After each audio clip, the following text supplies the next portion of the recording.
Hello दोस्तों, मैं Sarla Yadav SY Hindi platform channel पर एक बार फिर से आप सभी का हार्दिक अभिनंदन करती हूं। और जैसा कि आप सभी को पता है कि हम अपने SY हिंदी प्लेटफॉर्म चैनल पर HPSC के द्वारा जो असिस्टेंट प्रोफेसर की भर्ती निकाली गई हैं उसी के संदर्भ में यूनिट नंबर 5 हम कर रहे हैं। और HPSC ने जो हमें सिलेबस दिया है उसी के अनुसार यूनिट नंबर 5 का हमारा आज का अंतिम टॉपिक है। उसके बाद यूनिट नंबर हमारी कंप्लीट हो जाएगी और आज की वीडियो लेक्चर है हमारा 31, क्लास नंबर 31, यानी कि अभी तक जो है 30 वीडियो मैं अपलोड कर चुकी हूँ। ये सारी वीडियोज़ आपको जब आप हमारे SY हिंदी प्लेटफॉर्म चैनल पर जाएंगे तो आपको एक प्लेलिस्ट मिलेगी assistant professor 2024, HPSC assistant professor 2024, इसके नाम से आपको एक प्लेलिस्ट मिल जाएगी। और उस प्लेलिस्ट के अंदर ये सारी 31 वीडियो और इसके अलावा जो पाश्चात्य काव्य शास्त्र है उसकी सारी वीडियोस आपको वहाँ पर मिल जाएंगे। यानी कि जो जो वीडियोस मैंने HPSC की जब से विज्ञापन जारी किया है उसके बाद से जो जो मैंने वीडियो डाली हैं सिलेबस के अकॉर्डिंग, तो वो सारी वीडियोस मैंने उसी उसमें प्लेलिस्ट में सारे संग्रहित कर रखी हैं। तो आप वहाँ से जाएं और सारी वीडियोस आप देख सकते हैं। तो अभी तक मैं उम्मीद करती हूँ कि जो 31 क्लासेस मैंने अपलोड की हैं वो सभी आपने देख ली होंगी और अपने नोट्स भी बना लिए होंगे। तो आज की इस वीडियो लेक्चर में यूनिट नंबर 5 का अंतिम टॉपिक धूमिल है। और धूमिल के बारे में थोड़ा सा जान लेते हैं। इनका पूरा नाम है सुदामा पांडे धूमिल। तो धूमिल उपनाम से ये लिखते थे, तो सुदामा पांडे इनका पूरा नाम है सुदामा पांडे धूमिल। और अगर बात करें, जैसे कि मैंने हर वीडियो में बताया है, हर कवि के बारे में बताया है, तो समकालीन कविता के कवि हैं। अब आप ये सोचेंगे कि समकालीन कविता कहाँ से आ गई। तो जैसे कि जब हम हिंदी साहित्य के इतिहास को 4 भागों में बांटते हैं, आदिकाल, भक्ति काल, रीति काल और आधुनिक काल। जब आधुनिक काल को भी हम 2 भागों में बांटते हैं, क्योंकि आधुनिक काल से पहले जो रचनाएं हो रही थी वो केवल पद्य में हो रही थी, लेकिन आधुनिक काल तक आते आते गद्य का विकास भी होने लगा था। तो गद्य के अंतर्गत हमारे कहानी, नाटक, उपन्यास, संस्मरण, रिपोर्टाज आ जाते हैं इत्यादि, और पद्य के अंतर्गत हमारी कविताएं आ जाती हैं। अगर आधुनिक काल को अगर हम पद्य के हिसाब से बांटे तो इसमें भारतेंदु युग, द्विवेदी युग, छायावादी युग, प्रगतिवाद और फिर प्रयोगवाद अभी तक हमने पढ़ा, जैसे कि जो आगे पढ़ा, मुक्तिबोध पढ़ा, ये सब प्रयोगवाद के कवि थे। तो प्रयोगवाद के जो कवि आते हैं उसके बाद जो कवि आते हैं वो समकालीन कविता के कवि आते हैं। अगर उसको इस हिसाब से बांटते हैं तो समकालीन कविता आती है, और धूमिल जी जो हैं ये समकालीन कविता के ही कवि हैं। ठीक है, या नई कविता के कवि आप कह सकते हैं, या साठोत्री कविता के कवि कह सकते हैं। तो ये था कुछ धूमिल जी के बारे में। तो यूनिट नंबर 5 के अंतर्गत जो धूमिल की कविताएं दी गई हैं तो वो कविताएं हैं नक्सलवाड़ी, और UGC नेट में भी इस बार यहाँ से प्रश्न पूछा गया था मोचीराम। और मोचीराम कविता अगर कोई स्टूडेंट या कोई कैंडिडेट पढ़ना चाहता है तो मैंने व्याख्या सहित ये मोचीराम कविता अपने चैनल पर पढ़ा रखी है, आप इसे पढ़ सकते हैं। अकाल दर्शन और रोटी और संसद, तो चारों में से इस बार UGC नेट में एक एक पंक्ति दी गई थी और एक एक फिर पूछा था कि किस कविता में से है। तो जो हमारा आज का वीडियो लेक्चर है जितना HPSC वाले कैंडिडेट के लिए इम्पोर्टेंट है उतना ही UGC नेट वाले जो बच्चे नेट की तैयारी कर रहे हैं उनके लिए भी ये वीडियो उतनी ही महत्वपूर्ण है, क्योंकि HPSC ने जो सिलेबस दिया है असिस्टेंट प्रोफेसर के लिए और जो UGC नेट का सिलेबस है हिंदी विषय का, वो दोनों सेम टू सेम हैं। ठीक है, तो UGC नेट वाले बच्चे भी इसे देख सकते हैं। तो धूमिल जी की कविता है नक्सलवाड़ी। तो ये तो यहाँ पर कविताएं दी गई हैं और फिर ये दिए गए हैं काव्य संग्रह, और ईस्वी में ये सन दिए गए हैं। तो कविता हैं 4 और चारों कविताएं कौन कौन से काव्य संग्रह में संकलित हैं। अब संग्रह मैंने कई बार बताया है कि काव्य संग्रह के अंतर्गत एक कविता न होकर कई सारी कविताओं का संकलन होता है। नक्सलवाड़ी जो कविता है वो संसद से सड़क तक, इनके सुदामा पांडे जी के कई काव्य संग्रह हैं, जैसे संसद से सड़क तक, कल सुनना मुझे मोचीराम, कल सुनना मुझे, और सुदामा पांडे का प्रजातंत्र। ठीक है, ये कुछ इनके काव्य संग्रह हैं जो कि आप यहाँ पर देख भी रहे हैं। यहाँ पर केवल 2 ही काव्य संग्रह दिए गए हैं, संसद से सड़क तक और कल सुनना मुझे। इनके अलावा इनका एक और भी है, सुदामा पांडे का प्रजातंत्र। ठीक है, तो संसद से सड़क तक ये कब प्रकाशित हुआ था काव्य संग्रह? 1972 में। और कल सुनना मुझे तो ये भी 1976 में। ठीक है, तो ये ध्यान रखना है आपको। और थोड़ा सा जो एचपीएससी स्क्रीनिंग में किस प्रकार के प्रश्न पूछती है, जैसे कि आपसे पूछ लेगी कि धूमिल की जो नक्सलवाड़ी कविता है वो उनके कौन से काव्य संग्रह में संकलित है। तो ट्रिक क्या बनाएंगे आप? 3 कविताएं हैं, नक्सलवाड़ी, मोचीराम और अकाल दर्शन। ये जो तीनों कविताएं हैं ये एक ही काव्य संग्रह में संकलित हैं और उस काव्य संग्रह का नाम है संसद से सड़क तक। ठीक है, या आप इसको ट्रिक ऐसे बना सकते हैं कि संसद से सड़क तक लेकर नक्सलवाड़ी, जो मोचीराम है वैसे दिखने में तो वो नक्सलवाड़ी हैं लेकिन मोची का काम करते हैं, और अकाल दर्शन मतलब अकाल ही उनके दर्शन हो जाते हैं, असमय ही उनके दर्शन हो जाते हैं। मोचीराम जैसे मोची आप देखते हैं जगह जगह पर बैठे रहते हैं, कैसे याद? ये मात्र मैं ट्रिक बता रही हूँ आपको। संसद से सड़क तक नक्सलवाड़ी जो रूप ले रखा है मोचीराम का, और ना चाहते हुए भी उनके दर्शन हो जाते हैं, यानी कि अकाल दर्शन। तो इस तरीके से आप याद कर सकते हैं। और कल सुनना मुझे ये इस काव्य संग्रह में जो कविता संकलित है वो है रोटी और संसद। यानी कि आप इसकी ट्रिक ऐसे रख सकते हैं, जब रोटी के लिए संसद के नेताओं से हम बात करते हैं तो वो कहते हैं कि आज नहीं कल सुनना मुझे। इसका जवाब मैं आपको आज नहीं कल दूंगा। ठीक है, समझ गए होंगे। आसान सी ट्रिक है, तो ये याद रखना थोड़ा सा मुश्किल हो जाता है, लेकिन फिर भी मैंने आपको बता दिया है। और शुरुआत करते हैं। सबसे पहली जो कविता है नक्सलवाड़ी, तो ये देखते हैं इसके अंतर्गत कितने प्रकरण हैं, इसकी पृष्ठभूमि क्या है, क्या इसकी प्रमुख काव्य पंक्तियां हैं। जो कुछ भी इस कविता के बारे में महत्वपूर्ण दिया गया है वो सारा हम आज के वीडियो लेक्चर में पढ़ेंगे।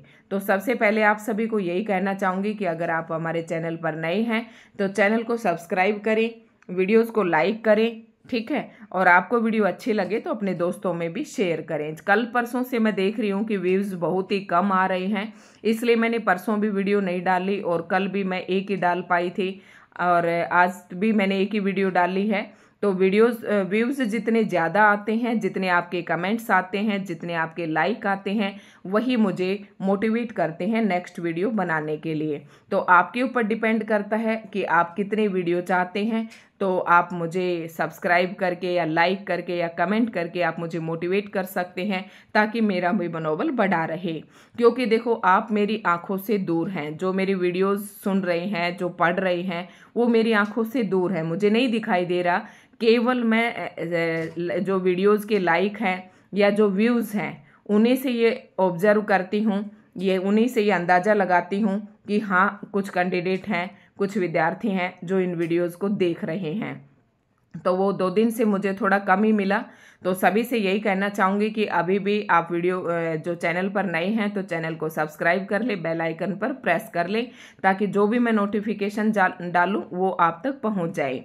साथ ही मैं एक बात और कहना चाहूँगी, कई सारे कमेंट आते हैं, तो आप जो मेरा है ना SY हिंदी, जो जिस नाम से मेरा यूट्यूब चैनल है उसी नाम से मेरा टेलीग्राम चैनल भी है, SY हिंदी प्लेटफॉर्म। ठीक है, प्लेटफॉर्म नाम से मेरा टेलीग्राम चैनल है, आप इसे ज्वाइन कर लें। जो दिन की 2 वीडियो मैं बनाती हूँ, एक एस्टेट के लिए, TGT PGT एस्टेट के लिए, और एक असिस्टेंट प्रोफेसर के लिए, और जो भी इम्पोर्टेंट खबरें होती हैं वो सारी मैं टेलीग्राम चैनल पर शेयर करती हूँ। तो आप वहाँ से जाइए, टेलीग्राम चैनल को ज्वाइन जरूर कर लें। इसके बाद है कि नक्सलवाड़ी कविता अब हम पढ़ेंगे। तो मैंने कहा था नक्सलवाड़ी, मोचीराम और अकाल दर्शन, जो तीनों कविताएं हैं वो एक ही काव्य संग्रह में संकलित हैं, और वो है संसद से सड़क तक। ठीक है, कब प्रकाशित हुआ था? 1972 में। अब देख लेते हैं नक्सलवाड़ी जो कविता है इसका प्रथम प्रकाशन 1967 ईस्वी में बनारस से निकलने वाली पत्रिका आमुख में हुआ। ध्यान रखना है, ऐसे ही प्रश्न एचपीएससी पूछती है कि नक्सलवाड़ी कविता जो है वो कहाँ से निकलने वाली पत्रिका या कौन सी पत्रिका में प्रकाशित हुई, इसका प्रथम प्रकाशन कौन सी पत्रिका में हुआ, तो आमुख पत्रिका में हुआ। और आमुख पत्रिका कहाँ से प्रकाशित होती थी, बनारस से। और कब, 1967 में। उसके बाद इस कविता की पृष्ठभूमि पढ़ेंगे कि के अंदर क्या कहा गया है, ठीक है, जो विषय वस्तु का काम करेगी।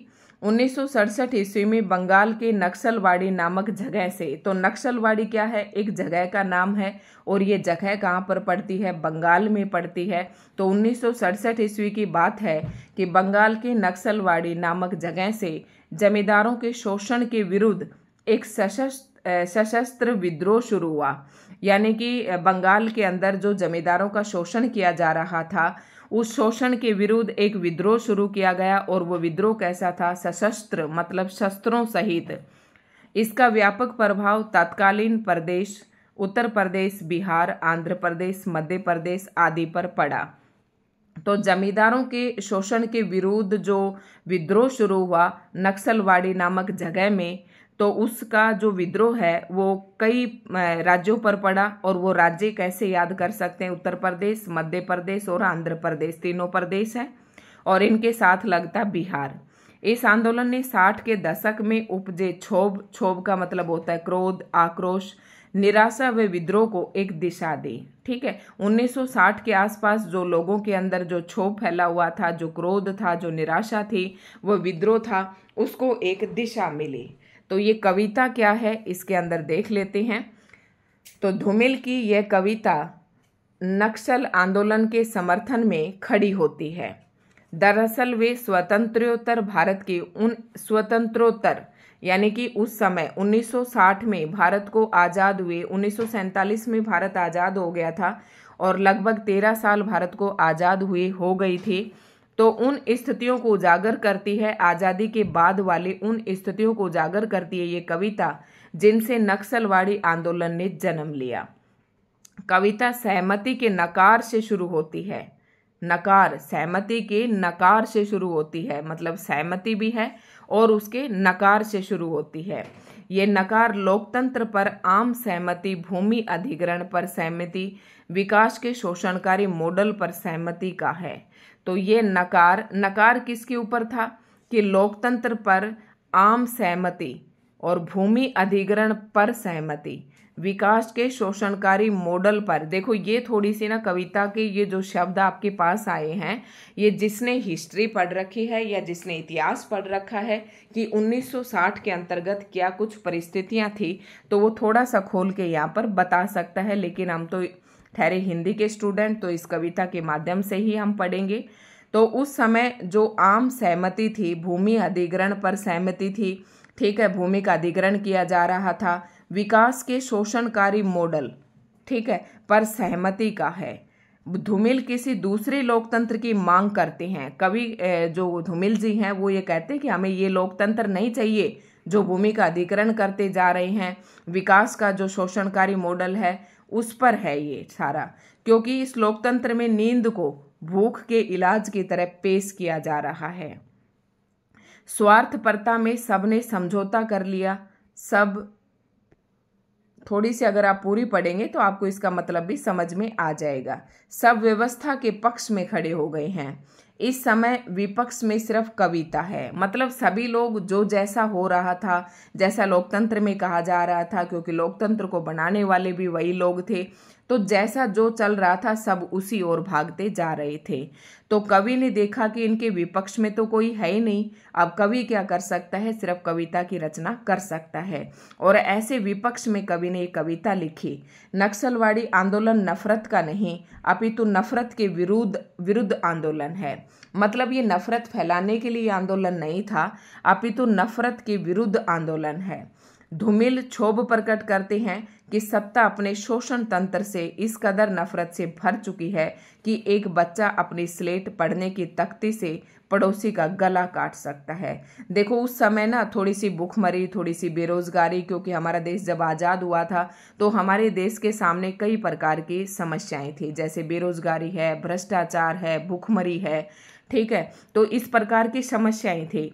अब उस समय लोकतंत्र जो था उसी को धूमिल जी ने ये कहा है कि ये जो लोकतंत्र है और इसमें ऐसे नियम बनाए गए हैं कि यही जो है लोगों का गला काटने वाला प्रतीत हो रहा है। और इस तरीके से शोषण हो रहा था कि एक बच्चा जो स्लेट से पढ़ता है उसी से वो पड़ोसी का गला काट सकता है।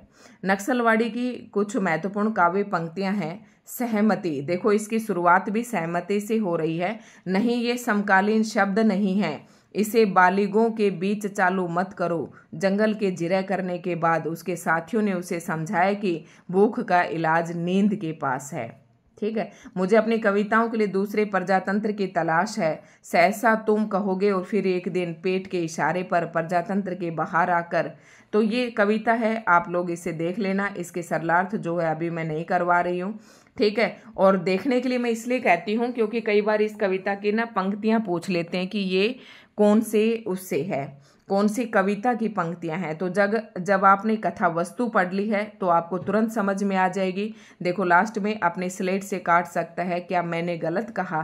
तो ये गला तो तुम्हारे पड़ोसी का गला अचानक अपने स्लेट से काट सकता है। तो ये पंक्तियां आप पढ़ते ही आपको समझ में आ जाएगा कि हमने तो नक्सलवाड़ी के अंदर पढ़ा था। ठीक है। तो दूसरी कविता आती है मोचीराम। मोचीराम कविता को अगर आप अलग से पढ़ना चाहते हैं तो पूरी कविता मैंने अपने YouTube चैनल पर पढ़ा रखी है व्याख्या सहित। तो ये जो मोचीराम कविता है इसमें ये जो कविता है ये संबोधन शैली में लिखी गई कविता है, ध्यान रखना है। इस कविता में धूमिल मोचीराम के माध्यम से समाज में मौजूद गैर बराबरी को उभार कर उस पर चोट करते हैं। देखो मोचीराम कविता मैंने पढ़ाई है और मोचीराम के पास जो जूते ठीक करवाने के लिए, मरम्मत करवाने के लिए जूतों की हर तरीके के लोग आते हैं। गैर बराबरी जिसे कहा है, मतलब कोई अमीर वर्ग का भी आता है, कोई गरीब वर्ग का भी आता है। लेकिन मोचीराम के लिए जो भी बंदा आ रहा है, चाहे वो किसी भी वर्ग से हो, वो सभी उसके लिए समान है। सिर्फ उनका मतलब ये है मोची का कि वो उनका जूते ठीक करने हैं। ठीक है। और उनकी पहचान एक जूते से है। मोचीराम के लिए हर आदमी की पहचान उसके जूते हैं। एक तरफ श्रमजीवी वर्ग है। श्रमजीवी वर्ग किसे कहते हैं? ईश श्रम। एक होता है परिश्रम और एक होता है श्रम अकेला। तो परिश्रम जो शब्द है इसमें शारीरिक और मानसिक दोनों प्रकार की मेहनत आ जाती हैं। और जो श्रम है इसके अंतर्गत श्रम मतलब जो शारीरिक मजदूर मेहनत होती है वो आ जाती है। जिसके जूते में चकतियां हैं, मतलब कवि ने इस कविता में बताया कि एक तरफ तो श्रमजीवी वर्ग है जिसके जूते में चकतियां हैं। चकतियां का मतलब वो जगह जगह से फट रहा है और फटने के बाद जब उसे सिलवा लेते हैं तो वो चकतियों जैसे दिखते हैं। वहीं दूसरी ओर एक अमीर आदमी है जो कि सर्वदा अयोग्य और अमानवीय है। वह मोचीराम को मेहनताना देने में कड़ाई करता है। मतलब अमानवीय क्यों कहा है और अयोग्य क्यों कहा है, जबकि वह एक अमीर आदमी है। मतलब मोचीराम कविता में धूमिल जी ने एक अमीर आदमी को अयोग्य और अमानवीय कहा है। ये क्यों कहा है? क्योंकि जो अमीर आदमी है वो अमानवीय व्यवहार करता है मोचीराम के साथ। ठीक है। उसका मेहनताना देने से आनाकानी करता है। श्रमजीवी और बुजुर्गा को आमने सामने खड़ा कर धूमिल व्यवस्था की विसंगति को उभार रहे हैं। ठीक है। और ये मोचीराम कविता है। और उसका व्यक्तित्व कैसा है? मोचीराम का व्यक्तित्व काम के प्रति पूरी निष्ठा से अपना काम करता है। मेहनत का सर्वहारा वर्ग का प्रतीक है। ठीक है। और क्या कुछ इसमें खास है वो भी देख लेते हैं। ग्राहकों को समदृष्टि से देखता है। तो ये मैंने आपको पहले ही बताया था कि सर्वहारा वर्ग और ग्राहकों को समदृष्टि से देखता है और उसके सामने जो कोई भी व्यक्ति आता है वो मात्र उसके लिए एक जूते हैं। वर्ग भेद के वो नहीं देखता कि ऊपर से जो शूटेड बूटेड आदमी दिखता है वो अमीर है या गरीब है, जिसके फटे कपड़े हैं वो गरीब है, ऐसा मोची कुछ नहीं देखता। वो सिर्फ देखता है उनके जूते देखता है। तो वर्ग भेद के प्रति संवेदनशील तथा उसकी मरम्मत के लिए संलग्न है। ठीक है। स्मरणीय तथ्य कौन कौन से? हिटलर का इसने इस कविता के अंदर जिक्र किया है, ये बात आपको ध्यान रखनी है। मोचीराम की महत्वपूर्ण काव्य पंक्तियां इस प्रकार से है। बाबूजी सच कहूँ मेरी निगाह में न कोई छोटा है न कोई बड़ा है, मेरे लिए हर आदमी एक जोड़ी जूता है जो मेरे सामने मरम्मत के लिए खड़ा है। तो ये तो बहुत ही आसान है, फिर भी मुझे ख्याल रहता है कि पेशेवर हाथों और फटे जूतों के बीच कहीं न कहीं एक आदमी है जिस पर टाँके पड़ते हैं। एक जूता और है जिसके पैर को लांघकर एक आदमी निकलता है सैर को। तो ये आप पढ़ लेना। न वह अक्लमंद है न वक्त का पाबंद है, उसकी आंखों में लालच है, हाथों में घड़ी है, उसे जाना कहीं नहीं है, मगर चेहरे पर बड़ी हड़बड़ी है। तो ये आप देख लें, ये सारी कविता की कुछ महत्वपूर्ण पंक्तियां यहाँ पर हैं। और अगर आप इसे व्याख्या सहित पढ़ने चाहते हैं तो आप चैनल पर इसे देख सकते हैं।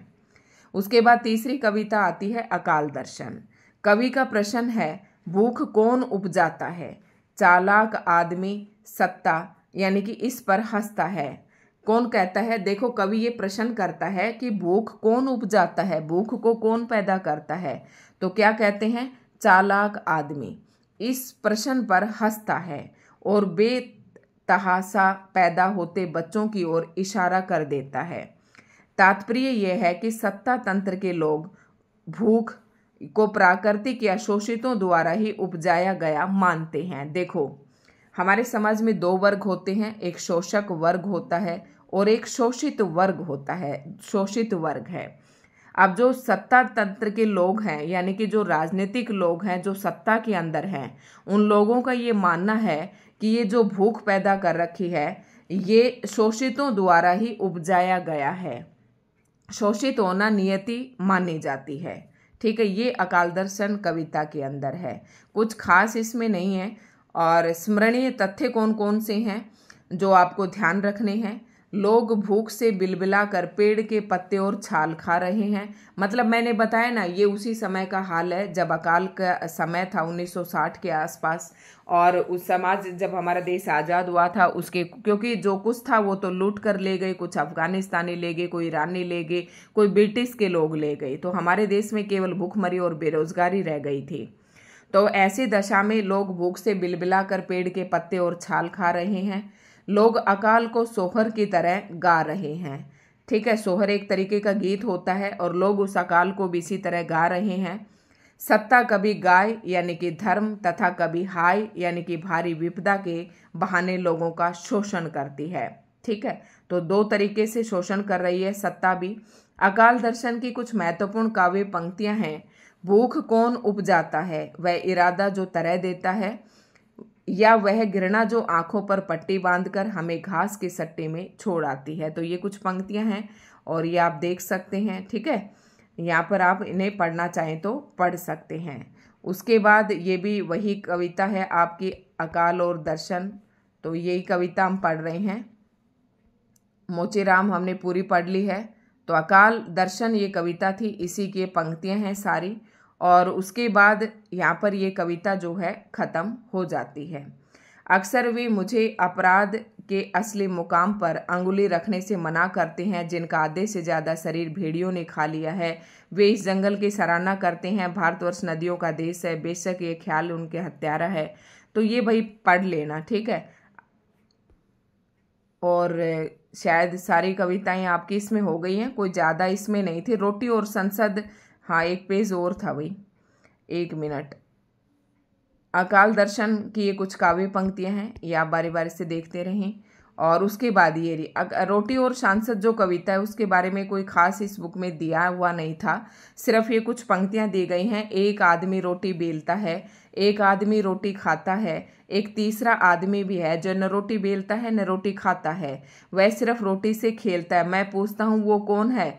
तो वह कौन है, इसका उत्तर मैं देती हूँ कि वो संसद में बैठे हुए वो सभी लोग हैं जो हमारी सत्ता पर शासन कर रहे हैं। वह तीसरा आदमी कौन है? कवि कह रहा है कि जब मैं प्रश्न पूछता हूँ कि एक आदमी तो हमारे देश में रोटी बेलता है यानी कि मेहनत करता है, एक दूसरा आदमी है जो बैठ कर खाता है, लेकिन एक तीसरा आदमी भी हमारे समाज के अंदर है जो न रोटी बेलता है न रोटी खाता है, वो सिर्फ रोटी से खेलता है। तो इसकी तरफ कवि ने उन लोगों की तरफ इशारा किया है जो केवल शोषण करते हैं। और जब कभी कहता है कि मैं उस तीसरे आदमी के बारे में पूछता हूँ तो मेरे देश की संसद मौन है, मेरे पास कोई किसी प्रकार का जवाब नहीं आता है। तो यहाँ पर ये आपकी सारी कविताएं रोटी और संसद, जब मैंने बताया था कि ये कौन से काव्य संग्रह में है, इसको कैसे याद करोगे, कल सुनना मुझे। जब रोटी वाले संसद में जाते हैं तो ये कहते हैं कि कल सुनना मुझे। ठीक है, तो ये कुछ कविताएं थी धूमिल जी की जो हमारे सिलेबस में दी गई थी यूनिट नंबर 5 के अंतर्गत। और आज हमारी यूनिट नंबर 5 जो है यहाँ पर समाप्त हो जाती है। उसके बाद कल से हम यूनिट नंबर 6 शुरू करेंगे और इसके अंदर आपके उपन्यास है जो आपके सिलेबस में मेंशन है, और एक उपन्यास जो था शायद परीक्षा गुरु, तो सॉरी क्या लिख दिया मैंने, परीक्षा गुरु, ये शायद मैंने करवा दिया था, तो आप इसे देख सकते हैं। तो आज हम दूसरे से शुरू कर देंगे जो भी सिलेबस में मेंशन है। ठीक है, तो बने रहिए आप हमारे साथ और तैयारी करते रहें। आप भगवान करे आप असिस्टेंट प्रोफेसर बने। और वीडियो आपको अच्छे लगे तो लाइक एंड शेयर जरूर करें।